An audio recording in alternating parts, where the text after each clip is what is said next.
Hello, my dear students. My name is Dr. Vinash Kumar. Uh, just before going uh, to the subjects, what I was going to teach, I would like to give my introduction first. तो मेरा नाम जैसा कि आपने सुना कि मेरा नाम डॉक्टर विनाश कुमार है और मैंने एलएलबी, एलएलएम, नेट और साथ ही साथ पीएचडी किया हुआ है। सारे मैंने डिग्री ये पटना यूनिवर्सिटी से ही ली है और मेरा जो पीएचडी है वो स्पेशली राइट टू इंफॉर्मेशन पे ही मेरा रिसर्च किया हुआ है। जब मैंने यूट्यूब या और भी जो ऑनलाइन सोर्सेज हैं उसको देखा तो मुझे ज़रूरत महसूस हुई कि मुझे ये लगा कि जो राइट टू इंफॉर्मेशन एक्ट पे जो अवेलेबल इंफॉर्मेशन है या जो भी अवेलेबल लेक्चर्स हैं वो सफिशिएंट नहीं है। और जैसा कि आप लोग जानते हैं कि जिस पैंडेमिक में हम लोग अभी गुजर रहे हैं कोविड से, और ऑनलाइन क्लासेस या ऑनलाइन लेक्चर्स का जो इम्पोर्टेंस है वो इस पैंडेमिक में हम लोगों को समझ में आया है कि कितना इम्पोर्टेंस है। ऑफलाइन क्लासेस चलाना संभव नहीं है, तो हमने सोचा कि आप लोगों के समक्ष जो भी हमारा रिसर्च का एक्सपीरियंस रहा है या मैंने जो भी थोड़ो स्टडी किया है as a student of law, आप लोगों के बीच शेयर करें। तो राइट टू इंफॉर्मेशन एक्ट के बारे में मुझे लगा कि आप लोगों को के साथ मुझे अपना व्यू शेयर करना चाहिए, क्योंकि इंटरनेट पे जो भी लेक्चर्स हैं या जो भी राइट टू इंफॉर्मेशन एक्ट के बारे में जो भी मटेरियल्स हैं वो मटेरियल सफिशिएंट नहीं है। वो कहीं अगर मटेरियल है भी तो एक्सक्लूसिवली वो एक्ट के बारे में बताते हैं, बट बेसिक्स नॉलेज जो है, जो बेसिक नॉलेज है राइट टू इंफॉर्मेशन एक्ट का, वो जो है कहीं भी मुझे नहीं दिखा। तो मुझे लगा कि जो बेसिक्स के साथ साथ एक्ट का नॉलेज तो हो ही हो, साथ ही साथ जो बेसिक्स हैं या बैकग्राउंड जो है या और भी जो एस्पेक्ट्स हैं जो अनटच्ड है राइट टू इंफॉर्मेशन एक्ट के, उन एस्पेक्ट की चर्चा की जाए। चूंकि मेरा पीएचडी रिसर्च जो है वो specifically right to information act पे ही हुआ है, तो मुझे लगा कि आप लोगों के बीच यह चीज़ शेयर किया जाए। तो आज मेरा ये ट्रायल क्लास है और आज के बाद मैं राइट टू इंफॉर्मेशन एक्ट के पहले जो है वो बेसिक्स जो है, basics of the right to information, उस पर हम लोग डिस्कस करेंगे। उसको जो है डिफरेंट लेक्चर्स में हम लोग छोटे छोटे लेक्चर्स के रूप में उसको बांटे हुए हैं और उसको आप लोगों के समक्ष रखेंगे। और उसके बाद जब बेसिक्स हमारा क्लियर हो जाएगा तो उसके बाद जो है हम act, right to information act के बारे में स्पेसिफिकली बताएंगे। तो आज जो हम चर्चा करने वाले हैं वो एक्चुअली ये हमारा ट्रायल क्लास है, तो मैं ज़्यादा इसमें आपको नहीं बताऊंगा। कुछ जो इंट्रोडक्टरी पार्ट है राइट टू इंफॉर्मेशन एक्ट की, जो राइट टू इंफॉर्मेशन, आप सभी को पता है कि जो राइट टू इंफॉर्मेशन एक्ट है वो 2005 में जो है आपको इम्प्लीमेंट हुआ है इंडिया में। और राइट टू इंफॉर्मेशन एक्ट 2005 क्या एक पहला लेजिस्लेशन है in the area of access to information laws? तो नहीं, ये पहला लेजिस्लेशन नहीं है। इससे पहले भी जो है फ्रीडम ऑफ इंफॉर्मेशन लॉ जो है वो 2002 के माध्यम से इंडिया में आया था। ये अलग बात है कि उसका जो है इम्प्लीमेंटेशन इफेक्टिवली वो नहीं हो सका। अब रीजंस जो भी होंगे वो आगे के क्लासेज में हम लोग specifically right to information act, freedom of information laws के बारे में जानेंगे। तो अभी सिर्फ इतना जाने कि राइट टू इंफॉर्मेशन एक्ट 2005 जो है वो दो पार्ट में हमारे यहाँ इन्फोर्स हुआ था। पहला जो ये पास हुआ वो 15 जून, पहला कुछ पोर्शन जो है वो 15 June of the year of 2005 को इसके कुछ पोर्शन जो है वो एप्लीकेबल हुए, और बाकी जो इसके पोर्शन है रेस्ट कुछ जो प्रोविजंस थे और बाकी जो पोर्शंस थे वो 12 अक्टूबर, आप कहता कि 120 दिन के बाद 15 जून 2005 के 120 दिन के बाद इसका रेस्ट ऑफ द पार्ट का इम्प्लीमेंटेशन जो है राइट टू इंफॉर्मेशन एक्ट का हुआ था। और उसके पीछे लॉजिक ये था कि जो सफिशिएंट इंफ्रास्ट्रक्चरल फैसिलिटी थी, चूंकि हमको एस्टेब्लिशमेंट करना था इंफॉर्मेशन कमीशन का, right to information act, state information commission का, और राइट टू इंफॉर्मेशन एक्ट के अंदर जो भी न्यू प्रोविजंस थे जो फ्रीडम इंफॉर्मेशन एक्ट में नहीं पाए गए थे, उन प्रोविजन के अकॉर्डिंग जो है इंफ्रास्ट्रक्चरल फैसिलिटीज अवेलेबल करानी थी आपको। और उसके बाद जो ग्रेटर राइट है आपको पीपल्स के हैंड्स में देने की बात थी, तो एक्सेस टू इंफॉर्मेशन का इफेक्टिव इंप्लीमेंटेशन जो है वो 12 अक्टूबर 2005 के बाद ही हो सका था। तो यही कारण था कि 120 दिन जो है इंफ्रास्ट्रक्चरल फैसिलिटी को डेवलप करने के लिए कहा जा सकता है, वो दिया गया था कि आप जो है वेल इक्विप्ड हो जाइए, और आफ्टर 120 डेज जो है आपको इफ एंड बट जो है वाली स्थिति जो पब्लिक ऑथोरिटीज की है वो आपको नहीं कही जा सकेगी कि नहीं हम जो है पार्टिकुलर इंफॉर्मेशन के कारण या पार्टिकुलर इंफ्रास्ट्रक्चर लैकनेस के कारण हम इंफॉर्मेशन प्रोवाइड नहीं कर पा रहे, तो ये बहाना नहीं चलेगा। तो यही रीजन था कि इसको 120 डेज का जो है एक पीरियड दिया गया अपने आप को सेटअप तैयार करने के लिए। राइट टू इंफॉर्मेशन एक्ट के पीछे कि क्यों राइट टू इंफॉर्मेशन जो है होना चाहिए, या राइट टू इंफॉर्मेशन का ओरिजिन क्या है, ऑब्जेक्टिव्स क्या है, nature of the right to information act क्या है, यानी बेसिक्स पार्ट जो है आपका, या ये जो है फंडामेंट किस तरह का राइट है।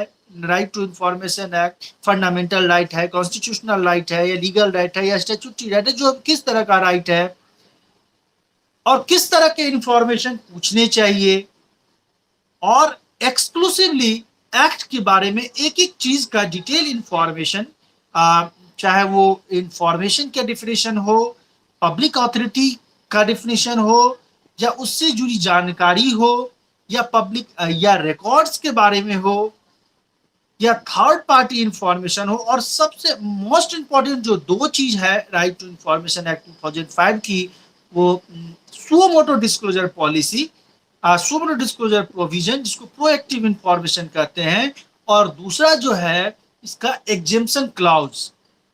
तो इन सब सारे पहलुओं को हम डिटेल स्टडी करेंगे डिफरेंट लेक्चर्स में, और आशा करेंगे कि आप लोगों को हमारा लेक्चर्स जरूर अच्छा लगेगा। तो इन सब सारी चीज़ों को जो हम अभी जो करंट ऑनलाइन कंटेंट्स हैं जो अवेलेबल हैं यूट्यूब वगैरह पे, वो इस पे इन चीज़ों पे जो है एक्सक्लूसिव चर्चा जो है लेक्चर्स फॉर्म में राइट टू इंफॉर्मेशन एक्ट का नहीं दिया हुआ है, तो वो हम इस पे आप लोगों के समक्ष जरूर रखेंगे। इसलिए आप लोग घबराइए नहीं, आप लोग राइट टू इंफॉर्मेशन के एक एक अनछुए पहलुओं से रूबरू होंगे। आज जो ट्रायल क्लास है पहले भी बताए हुए हैं, तो आज जो हम डिस्कस करना चाहेंगे कि इंफॉर्मेशन का क्या मतलब होता है। राइट टू इंफॉर्मेशन है, लेकिन राइट टू इंफॉर्मेशन क्यों है ये तो हम बाद में डिस्कस करेंगे। उससे जस्ट पहले जो है इंफॉर्मेशन का क्या मतलब है। तो दोस्त, इंफॉर्मेशन कहता है कि जो भी हमारे आस पड़ोस आस पास जो भी चीजें हैं जो भी एग्जिस्ट कर रहे हैं, वो सारी चीजें जो है वो इंफॉर्मेशन का पार्ट होती है।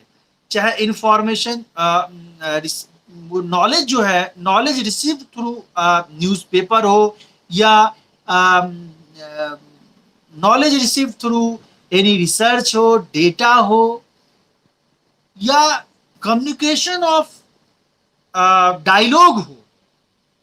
तो कहता है कि जो कम्युनिकेशन ऑफ डायलॉग है वो एक रिसेप्शन ऑफ नॉलेज जो है, आपको अगर किसी दूसरे पर्सन से आप बात कर रहे हैं तो उनके थ्रू भी जो भी नॉलेज आप ग्रैस्प कर रहे हैं, रिसीव कर रहे हैं उस कम्युनिकेशन के थ्रू, वो भी इंफॉर्मेशन का ही पार्ट है। हम डे बाय डे न्यूज़ सुनते हैं, टीवी पे न्यूज़ सुनते हैं, पेपर पे न्यूज़ सुनते हैं, और जो भी न्यूज़ या इंफॉर्मेशन हम लोग गैदर्ड करते हैं, तो वो सारा जो है, वो नॉलेज जो है, वो इंफॉर्मेशन का ही पार्ट है।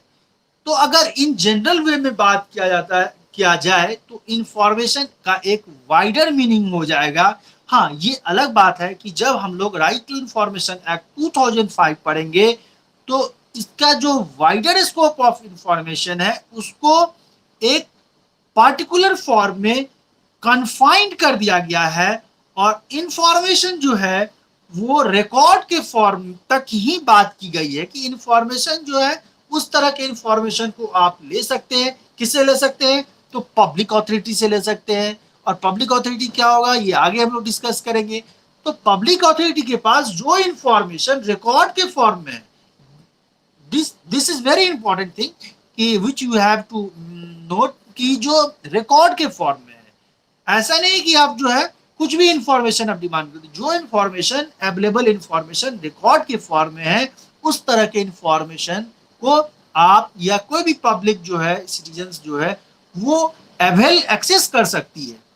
तो राइट टू इंफॉर्मेशन जो है, सिटीजन्स को रिकॉर्ड के फॉर्म वाले इंफॉर्मेशन को एक्सेस करने का राइट प्रोवाइड करता है। अब इंफॉर्मेशन कितने तरह के हो सकते हैं, अगर इन जनरल हम लोग बात किया जाए, तो इंफॉर्मेशन कितने तरह के हो सकते हैं? तो जनरली अगर इंफॉर्मेशन की हम बात करें, जो राइट टू इंफॉर्मेशन एक्ट की बात अगर एक्सक्लूसिवली हम एक्ट के हिसाब से बात करें, जो हमारा राइट टू इंफॉर्मेशन एक्ट कहता है, तो जो right to information talks about two type of information. The first kind of information is reactive information. तो reactive information, and another is called proactive information, that is also called suo motu information। suo motu disclosure जो है provision आपका section 4 RTI का। तो reactive information किसको कहते हैं? कि रिएक्टिव इंफॉर्मेशन का मतलब हुआ कि अगर कोई सिटीजन्स या पब्लिक जो अगर रिक्वेस्ट फाइल करती है पब्लिक अथॉरिटी के पास, यानी देखिए रिक्वेस्ट फाइल करती है, एक्शन किसका है? सिटीजन्स का है। किस चीज के लिए? तो इंफॉर्मेशन लेने के लिए। और किसके पास फाइल करती है? तो पब्लिक अथॉरिटी के पास। अब पब्लिक अथॉरिटी उस एक्शन पे यानी उस रिक्वेस्ट पे अपना रिएक्शन देगी। और रिएक्शन क्या देगी? या तो इंफॉर्मेशन जो उसके पास अवेलेबल है उसको प्रोवाइड करेगी, या डिनायल का जो है वो लेटर देगी कि नहीं, जो मेरे पास ये इंफॉर्मेशन नहीं है, इस तरह का इंफॉर्मेशन। तो वो रिक्वेस्ट को रिप्लाई करेगी, जो रिक्वेस्ट फाइल किया गया सिटीजन पे उसको रिप्लाई करेगी। अब this type of information is called reactive information, when reaction is made by the people. तो वहां पे जो है reactive information. And I told you earlier, second is proactive information. Proactive information में जो जो गौर करने वाली बातें हैं कि जो एक्शन जो है वो सिटीजन्स के थ्रू या सिटीजन्स के हैंड से नहीं लिया जाता है। ये एक अल्टीमेट लायबिलिटी या ऑब्लिगेशन डाल दी गई है पब्लिक इंफॉर्मेशन ऑफिसर पे या पब्लिक अथॉरिटी पे कि आपको जो है कुछ certain kinds of information which has been described under the act, उसको जो है उस काइंड ऑफ इंफॉर्मेशन को आपको बिना मांगे हुए, पब्लिक को मांगने की जरूरत नहीं है, बिना मांगे हुए उस इंफॉर्मेशन को आप जो है वेबसाइट पे या अदर मीन्स ऑफ डिस्क्लोजर जो भी हैं उस पे आप सुओ मोटो जो है डिस्क्लोज कीजिए।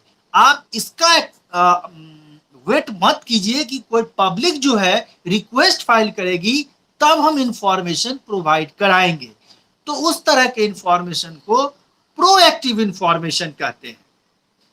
तो ये बेसिकली जब फ्रीडम ऑफ इंफॉर्मेशन एक्ट 2002 की बात हम आगे करेंगे तो ये एक नया प्रोविजन है। जो प्रोएक्टिव इंफॉर्मेशन है सेक्शन 4, वो एक नया प्रोविजन है आपको राइट टू इंफॉर्मेशन एक्ट 2005 में।